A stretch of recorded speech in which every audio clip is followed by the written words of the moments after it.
The storm rolled in like a harbinger of fate, drenching the village in darkness and dread. Thunder cracked above as wind howled through shattered rooftops and scorched fields, carrying with it the weight of everything that had led to this moment. Grace stood at the edge of the battlefield, soaked to the bone, her eyes locked on the heart of the enemy's lair. Jackson, her former nemesis, had planted timed explosives throughout the village, his final act of vengeance. She had no army, no backup, and precious little time. Yet she moved forward, driven by something deeper than survival, the unshakable will to protect those who had once saved her soul. The night would test every ounce of her strength, her loyalty, and her past, but she was ready. This was more than a final battle. It was a reckoning. The wind swept across the dry fields like a mournful sigh, carrying the scent of dust and old ashes. The village nestled in the distant valley, small and fragile beneath the fiery hues of the setting sun. Grace stood at the edge of the hill, her eyes tracing the rooftops of the place she once called home. Those eyes were no longer innocent, they were the eyes of a soldier who had tasted fire, blood, and loss. Quietly, she tightened the worn leather gloves around her hands, as if clinging to a fading warmth from a faraway past. 7 years had passed since she left the village to join the army. 7 years buried in border operations, where bullets and blood replaced morning greetings. When Grace was discharged, she had sworn never to touch a weapon again. But then came a short letter from her younger sister, just a few trembling lines, that changed everything. "Sis, Jackson is back. He burned half the village. Please, help me." That name, thought to be buried with time, resurfaced with cruel clarity, like a blade carving into her heart. Jackson, the ruthless commander who once led her unit. Once the man she trusted most. He betrayed them all, selling out his comrades for freedom and power. Grace would never forget the last time she saw him, blood everywhere, fallen brothers and sisters, and him walking away laughing through the smoke and fire. Now he had returned. Not in uniform, but leading a mercenary army, heavily armed and merciless, preying on villagers like wolves upon lambs. Grace asked herself 100 times, why now? Revenge? Territory? Or something darker? As she stepped onto the dirt path leading back home, every footfall echoed like a war drum. She had tried to forget how to load a rifle, how to read the wind for sniping, how to feel her pulse steady before squeezing the trigger. But the moment she heard distant screams, the cries, the explosions, the pleas, those instincts surged back with frightening ease. A group of villagers came running up from the valley, panicked and bruised. One man collapsed at her feet, eyes wild with desperation. They took my daughter," he gasped, trembling as he pointed behind him. Grace didn't need to ask. She knew. Jackson hadn't just come to burn the village, he was taking hostages. And he knew exactly who Grace cared about most. "Where's Anna?" she asked, her voice low and sharp as steel. An old woman sobbed.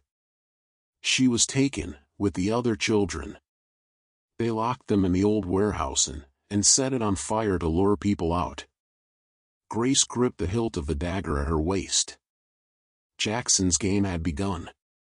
He knew Grace wouldn't stay silent while children suffered, especially not her sister, Anna, the only family she had left. Without a second thought, Grace dashed down the slope, cutting through the trees like a ghost of war. Her heart thundered, not from fear, but from fury. She had spared Jackson once. That mistake would not be repeated. At the edge of the village, black smoke billowed from the warehouse. Flames lit the rotted wood, rising fast. Children screamed inside, coughing, panicked. Grace didn't hesitate. She leapt the fence, dodged a hail of bullets from the guards, and charged into the inferno. Smoke clawed at her lungs. Vision blurred. But she followed the cries, pulling child after child from the growing blaze. An explosion behind her sent her flying, but she scrambled back up. Anna lay in a corner, unconscious from the fumes. Grace grabbed her, cradled her like fragile glass, and sprinted out just as the roof collapsed behind them. She didn't have time to breathe. Because just then, a voice called out from behind, slow, cold, and mocking. "Still fast as ever, Grace." She turned. Jackson stood there, no helmet, no mask. His eyes were no longer those of a commander, they were the eyes of a predator. That afternoon, the sun sank behind the distant mountains, casting a fiery red hue across the sky. But no one in the village noticed the beauty. Fear had crept into every corner like a formless, poisonous wind. The dreadful news spread faster than fire. Jackson was back. Grace heard the muffled sobs of a young mother in the house at the edge of the village as she rushed over. The woman's 6-year-old son, little Min, had been taken that morning. Witnesses spoke of strangers clad in black armor, faces hidden behind masks, emerging like phantoms from the forest. They didn't fire a shot. They simply delivered one chilling message. Grace must show herself. If she doesn't, the boy will not survive. His name, Jackson, stirred both nightmares and a primal rage in Grace. Once, he had been her comrade, a fellow soldier in the darkest days of war. But he had betrayed them all, massacring a refugee camp for personal gain, murdering innocents just to make a point. She had believed him dead in an ambush years ago. But no, he had gone deeper into the shadows and returned as a feral beast with sharper claws. That evening, Grace stood silently in front of her parents' old wooden house, the same place where she had grown up. It looked the same, quiet, modest, but now it seemed to hold its breath. The children no longer played on the hillside path. Adults locked their doors tight, avoiding eye contact, afraid that even a glance might invite misfortune. She knew she had no choice. Jackson didn't just want land or resources. He craved power, and above all, her surrender.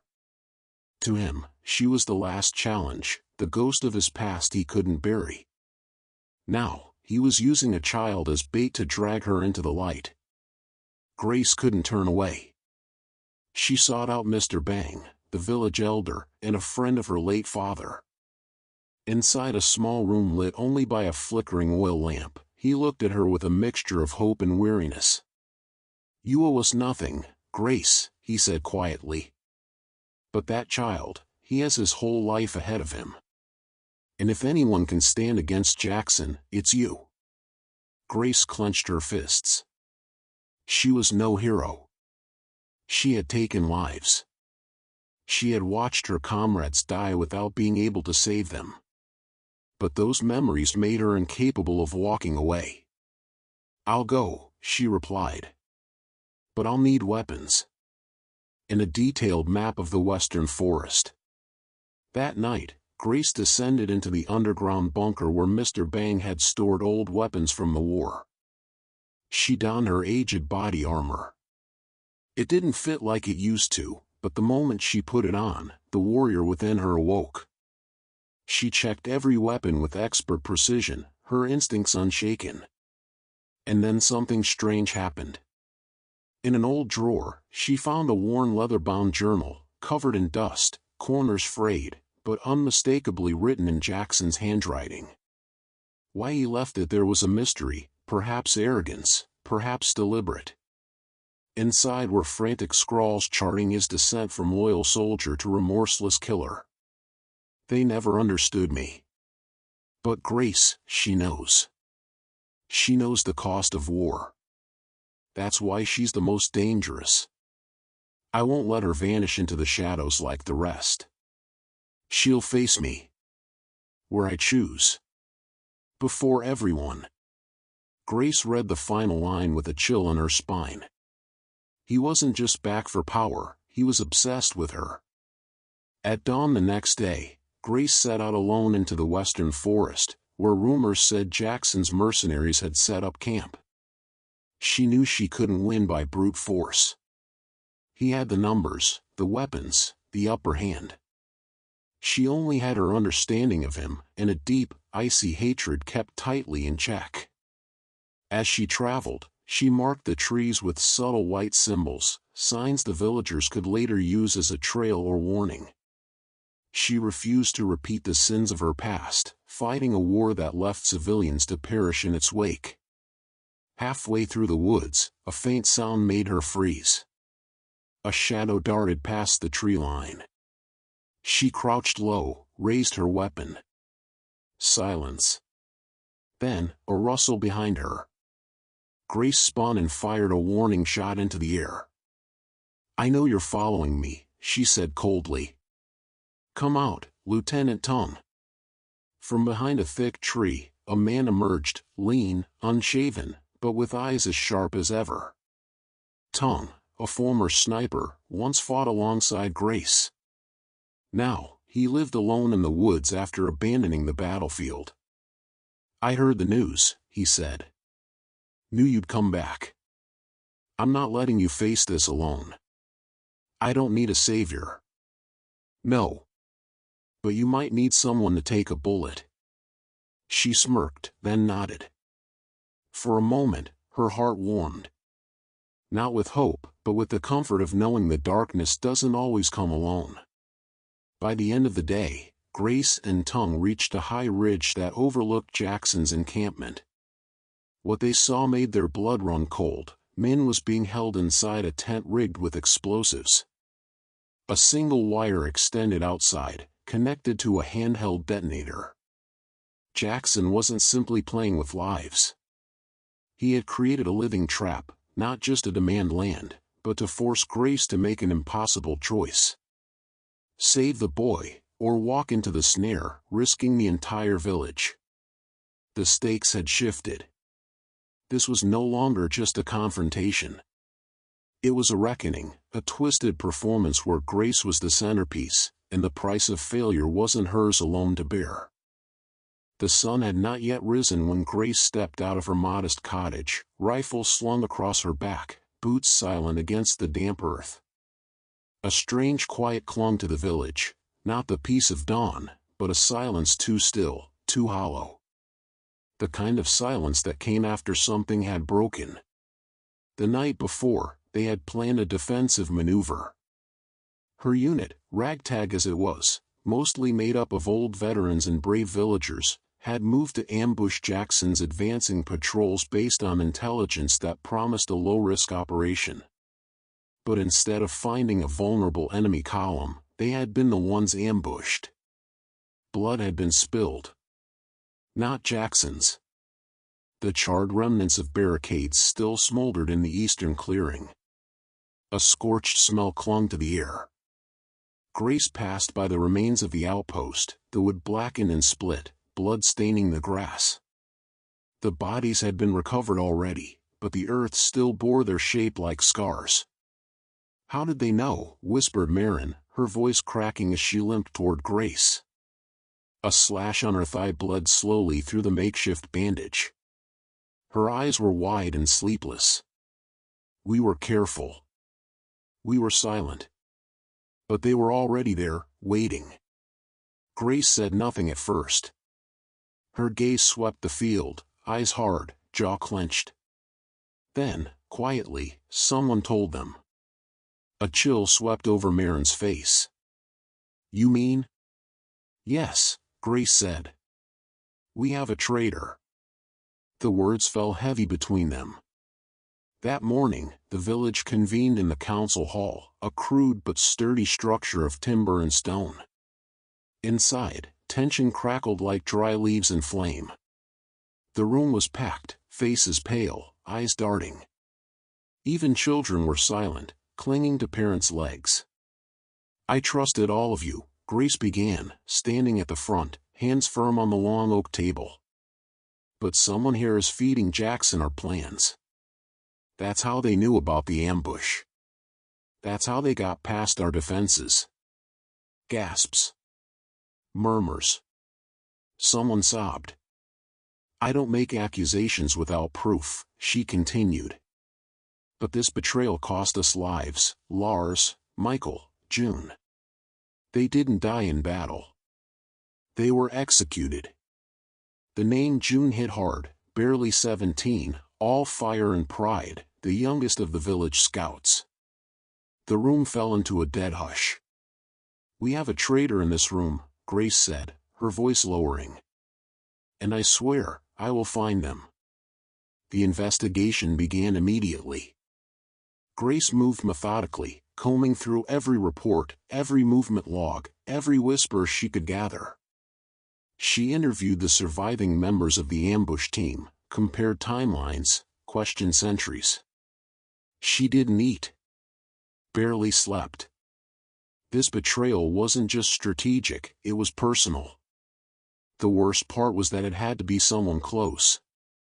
The attack's precision meant the mole knew not only their plans, but their rotation schedules, signal flares, even their fallback routes.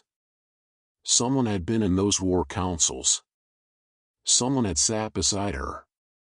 I don't care how long it takes, she told Theo, her second in command, as they walked beneath the low, gray sky. I won't let that bastard win by turning us against each other. Theo nodded. He had always been loyal. But Grace saw doubt flicker in his eyes too. Everyone was beginning to suspect everyone.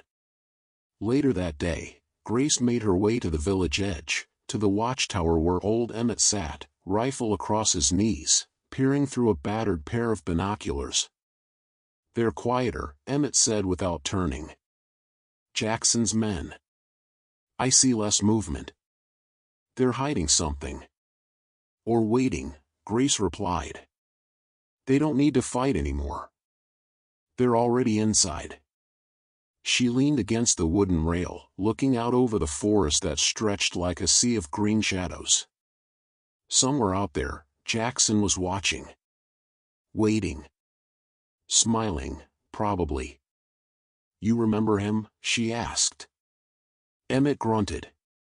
Hard to forget a man like Jackson. Didn't think he'd ever make it out of that tribunal. He shouldn't have. No, Grace said. He shouldn't have. The wind shifted, carrying with it the faint cry of a child. Grace stiffened. Emmett stood, eyes scanning. The sound came again, soft, muffled, like it was coming from beneath the earth. They found the child 2 hours later, locked in the crawlspace beneath the abandoned barn. Covered in dirt. Shaking. Mute with terror. It was Tomas, 8 years old. The same boy Jackson had kidnapped a week ago to force the village's surrender. Except now he had been returned. Why would they let him go? Theo asked, kneeling beside the boy as he drank water from Grace's canteen. It's a message, Grace said. A warning. But it was more than that. Tomas had something clenched in his small hand. Grace coaxed it open gently. Inside was a crumpled paper, smeared with blood. A sketch. A crude drawing of the village map, with certain houses marked in red XS. One of them was hers. There was also a single word scribbled across the bottom. Next. Fear spread like infection. Grace doubled the patrols, reorganized the sentry rotations. Every villager was told to stay inside after dark. But the damage had already been done. Jackson wasn't just attacking from the outside anymore. He had them questioning each other, seeing enemies in every shadow. One night, a small explosion rocked the storage shed. Supplies, food, medical gear were destroyed. A booby trap had been left beneath the crates. No one was injured, but the message was clear. Grace, Marin whispered that night, when the village huddled together in the hall, we're falling apart. No, Grace said, gripping her shoulder. We're being ripped apart. She changed tactics. She let the village believe she was focusing on defense, But quietly, she created a list, people with access to sensitive information. She began watching them. Subtle things. Hesitations in speech. Averted gazes. She cross-referenced notes and even planted false intel to see if it would leak. One night, she set a trap. She told only 3 people, Theo, Marin, and a man named Elias, about a fake supply run scheduled for dawn. It didn't exist. The path didn't even lead to an actual stash. By morning, Jackson's men were already waiting at the fake rendezvous point. That meant someone from the 3 had betrayed them. Theo had been beside her since the beginning. Marin had saved her life once, pulling her from the rubble in the last war. But Elias? He was new. A carpenter. Quiet. Kept to himself. Too quiet. Grace confronted him in his workshop that evening. Wood shavings dusted the floor like snow. The man barely flinched when she walked in. "I know what you did," she said coldly. Elias didn't pretend not to understand. He just sighed. "I had no choice." Grace didn't blink. "There's always a choice." "They have my brother," he said. "Jackson said if I didn't help, he'd kill him." Slowly. Silence. Heavy. Crushing. "How long?" she asked. "Since the first raid," Elias replied. "I gave him the troop counts. After that, it just got worse." "You got people killed," Grace said. "June Lars. Michael." Elias's eyes filled. "I know. And I'll never forgive myself." She raised her weapon. "I'm not going to kill you," she said. "But you're coming with me." "Where?" "To see the village," she said. "To look them in the eye. And then to prison." Grace called an emergency assembly. She didn't shield the truth. The villagers stood in stunned silence as Elias stepped forward, hands bound, his voice trembling as he confessed. Some wept. Others screamed. But Grace didn't allow revenge. She kept control, barely. "This is what Jackson wants," she told them. "To turn us on each other. But we won't let him." Then she looked to the forest. "Now," she said, her voice iron, "we strike back." The night had fallen silent, but it was the kind of silence that screamed. No birds, no insects, no rustling of trees, only the distant crackle of dying fires and the heavy breath of anticipation. Grace stood atop the old stone watchtower at the edge of the village, eyes fixed on the distant tree-line, where darkness pooled like ink and hid monsters both real and remembered. Beneath her, the villagers moved in fearful murmurs. Some gathered supplies. Others clutched makeshift weapons. Mothers held their children tight, as if sheer will could shield them from bullets or betrayal. Grace had spent the last few hours organizing defenses, reinforcing barricades, whispering quiet courage into trembling ears. But now, her thoughts were consumed by the message that had arrived at dusk. A flag of truce had been raised on the hill where Jackson's forces encamped. The terms were simple, brutal, and as familiar to her as the scar on her thigh: surrender yourself, or the children die. One of the hostages was Leanne, the same girl Grace had once pulled from the rubble of a burning village, cradling her tiny, broken body in trembling arms. Leanne, with the dark curls and fierce little fists, who had grown into a bright, laughing spark in this quiet place Grace had come to love. Now that spark flickered in the cold hands of monsters. Jackson's ultimatum played over in her mind like a ticking metronome. It wasn't just the threat, it was how he said it. Calm, measured. As if her surrender was inevitable. As if he already knew the outcome. And maybe he did. A soft crunch behind her broke her reverie. Grace didn't turn, she already knew who it was. Still like high places, I see. The voice was deep, husky, filled with an unspoken history. She closed her eyes for a breath, then turned. He stood in the moonlight, shadowed but unmistakable, Lucas. Years had not dulled the intensity in his eyes. Once, they'd burned for her. Now, they were cautious, searching. He wore a mercenary's gear, matte black armor, the insignia of Jackson's private forces etched into his shoulder pad like a brand.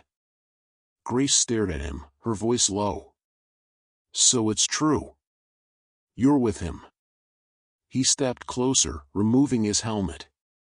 It's not what you think. She laughed, a bitter, broken thing. Isn't it always?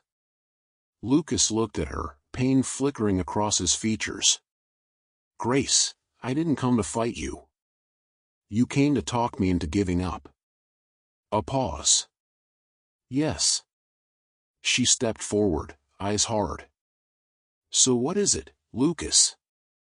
Guilt? Nostalgia? Or did he send you because he thought I'd listen to you?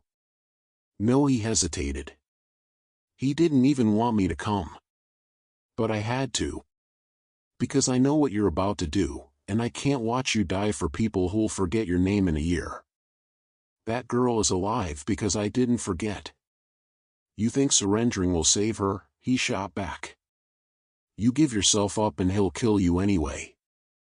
Or worse, parade you through the dirt, humiliate you before the ones you swore to protect. I'm not doing this for pride.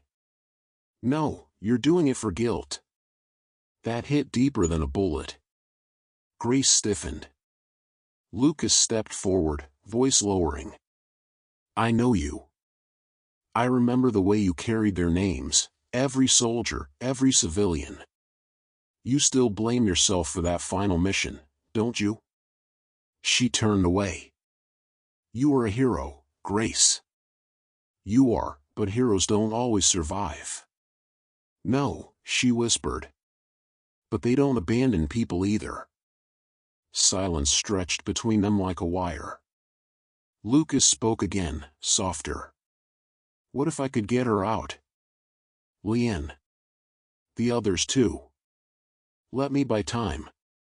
I still have people on the inside. There's a chance. Grace rounded on him. A chance? While he executes hostages one by one?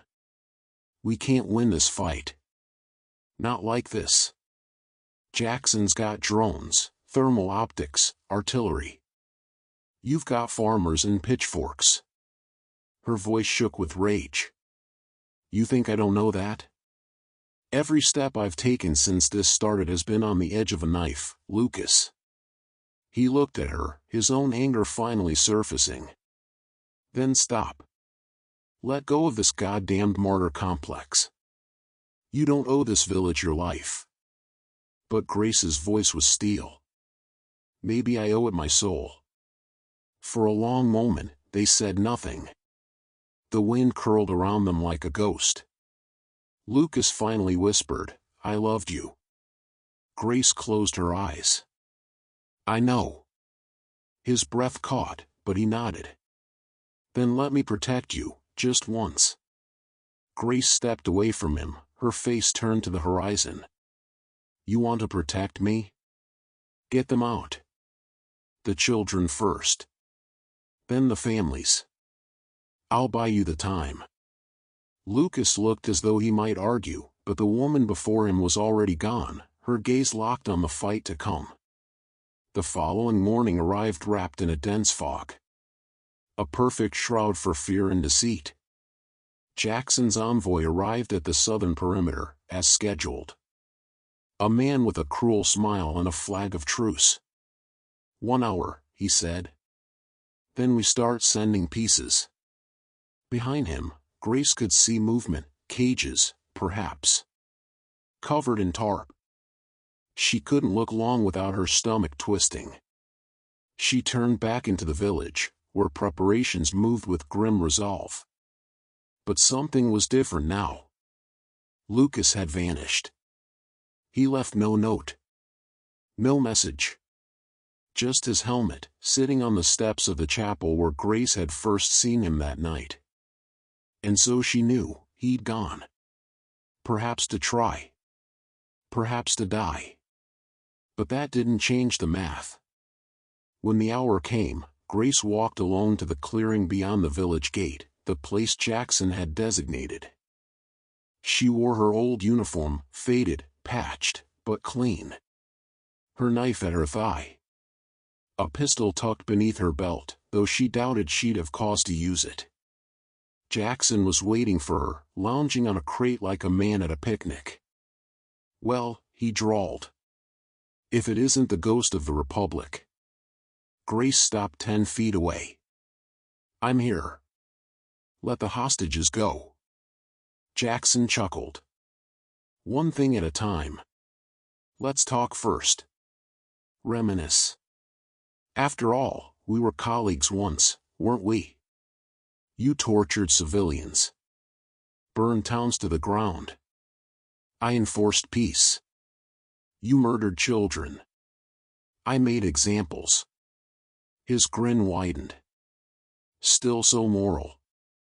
It's exhausting." Her hand twitched near her belt. Jackson noticed. "You thinking of pulling something?" he asked. "Because I assure you, I'm quicker. And if I die, so do they." Behind him, the tarp rustled. Grace stared into his eyes. "Then kill me. And be done with it." Jackson tilted his head. "No. That's not how this ends. I want your village watching as you kneel. I want the message clear: rebellion dies with you." His soldiers closed in. But just as they reached for her, an explosion rocked the forest to the north. Screams. Gunfire. Smoke. Jackson spun, shouting orders. Grace didn't wait. She lunged sideways, drew the pistol, and fired. Chaos erupted. Soldiers scattered. In the confusion, the cages tumbled from the truck, and out spilled a small figure, Leanne, barefoot, wild-eyed. Grace sprinted. A bullet grazed her shoulder.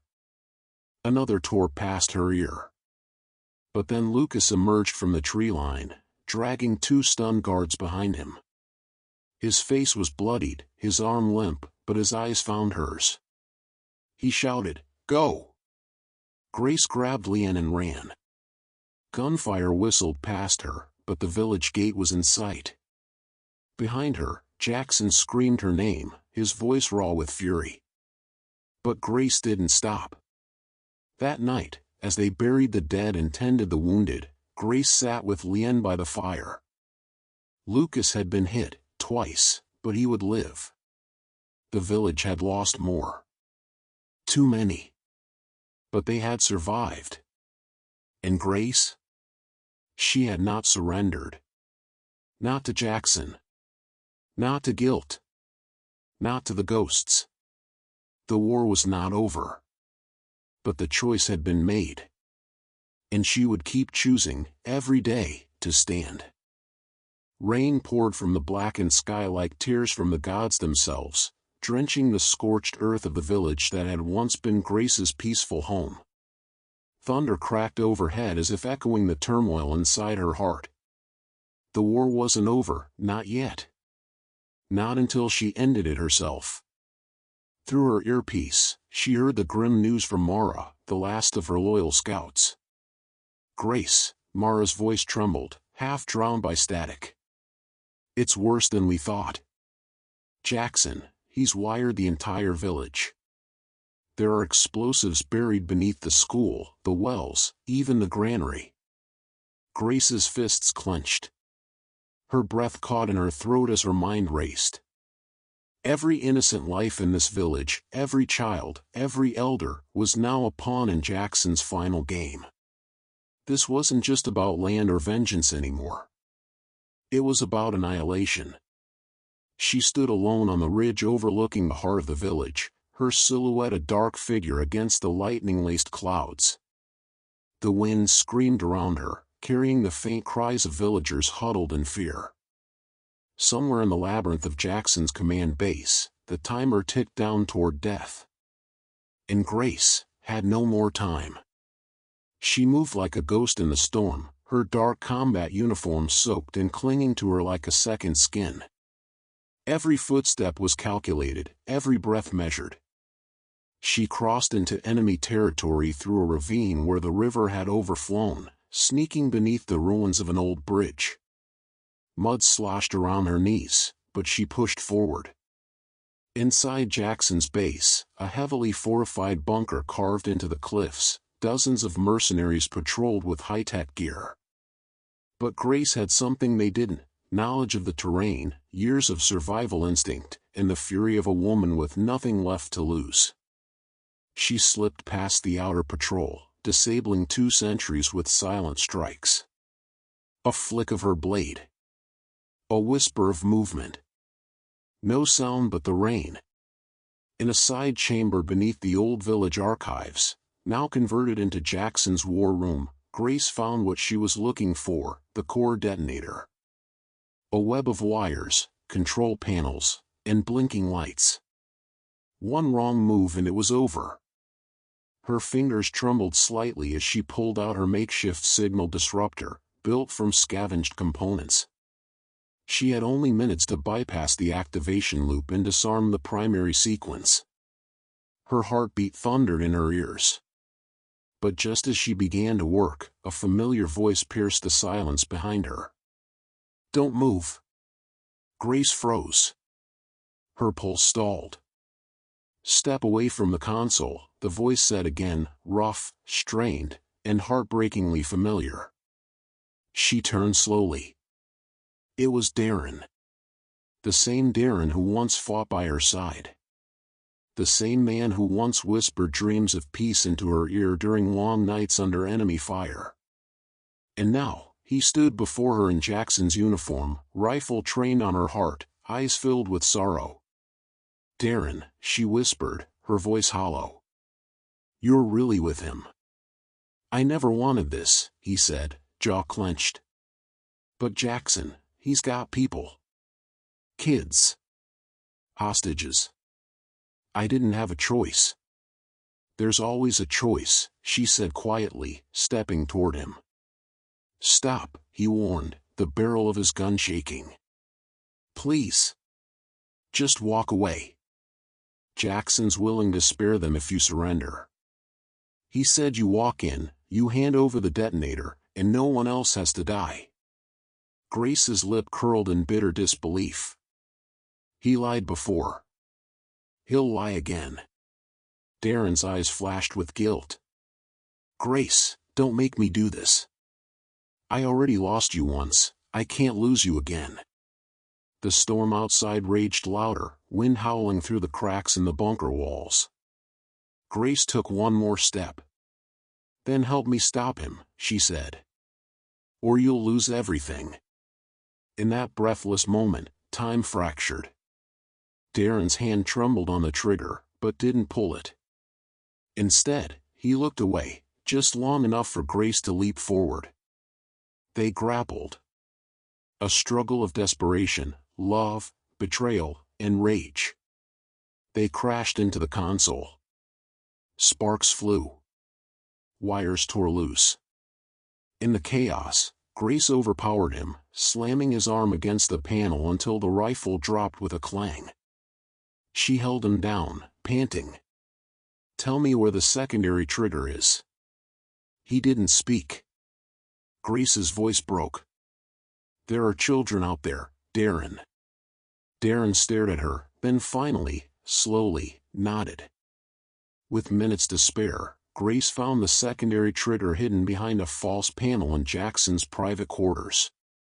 She disabled it, but she knew it wasn't enough. Jackson would have redundancies. He always had a failsafe. Which is why Grace had brought her own. A compact, high-yield remote charge, planted earlier in the enemy's fuel depot. Her last card. If she couldn't stop the bombs, she could destroy the enemy command center and end Jackson's control for good. The rain fell harder as she emerged from the bunker. Sirens wailed. Her infiltration had triggered alarms. Jackson's men were converging. She sprinted toward the village square, where villagers huddled behind barricades, terrified. Some recognized her. Whispers of grace passed like prayers on the wind. In the center of it all stood Jackson. Tall, armored, eyes wild with the thrill of chaos. One hand gripped a remote detonator. The other, wrapped around the neck of the same child Grace had rescued years ago. "Come any closer," he snarled, "and I push this button." Grace stood soaked, bloodied, exhausted, but defiant. "You've already lost." Jackson laughed, a horrible sound. "You think killing me will save them? I'm not the only one who wants this land. Kill me, and another will come. Then I'll stop them too." "Always the hero," he sneered. "Too bad your people won't survive your pride." Lightning split the sky. Thunder boomed. Grace closed her eyes and pressed her own trigger. An explosion roared from the cliffside. The bunker, fuel depot, and command structure erupted in a fireball, lighting the night like a second sun. Shockwaves knocked people to the ground. The detonator flew from Jackson's hand. Grace lunged forward.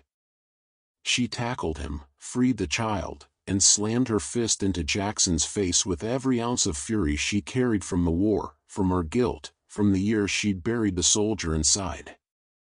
They fought in the mud, a brutal clash of will and vengeance. He was stronger, but she was driven. In the final moments, she pinned him beneath the wreckage of a fallen wall. "You'll never hurt anyone again," she growled.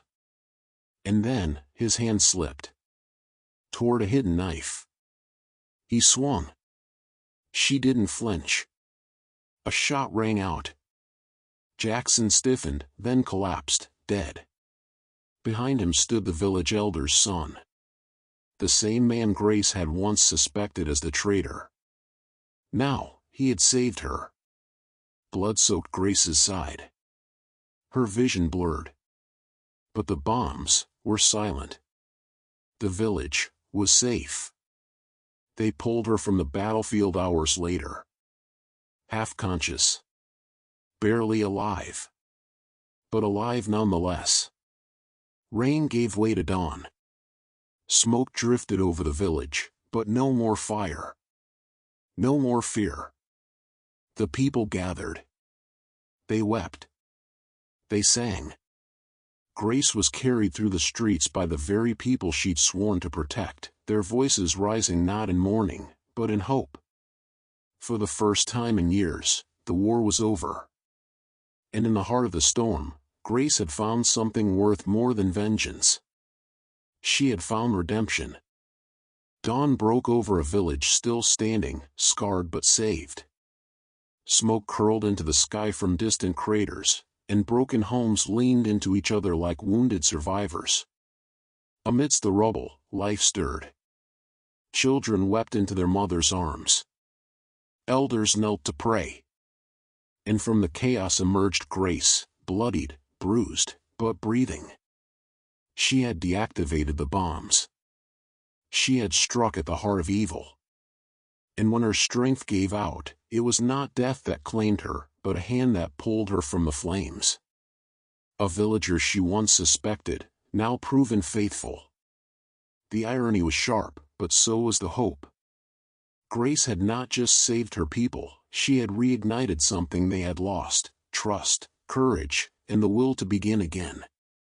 As the sun rose higher, bathing the ruins in light, the name Grace was whispered like a prayer, no longer just a warrior, but a legend reborn.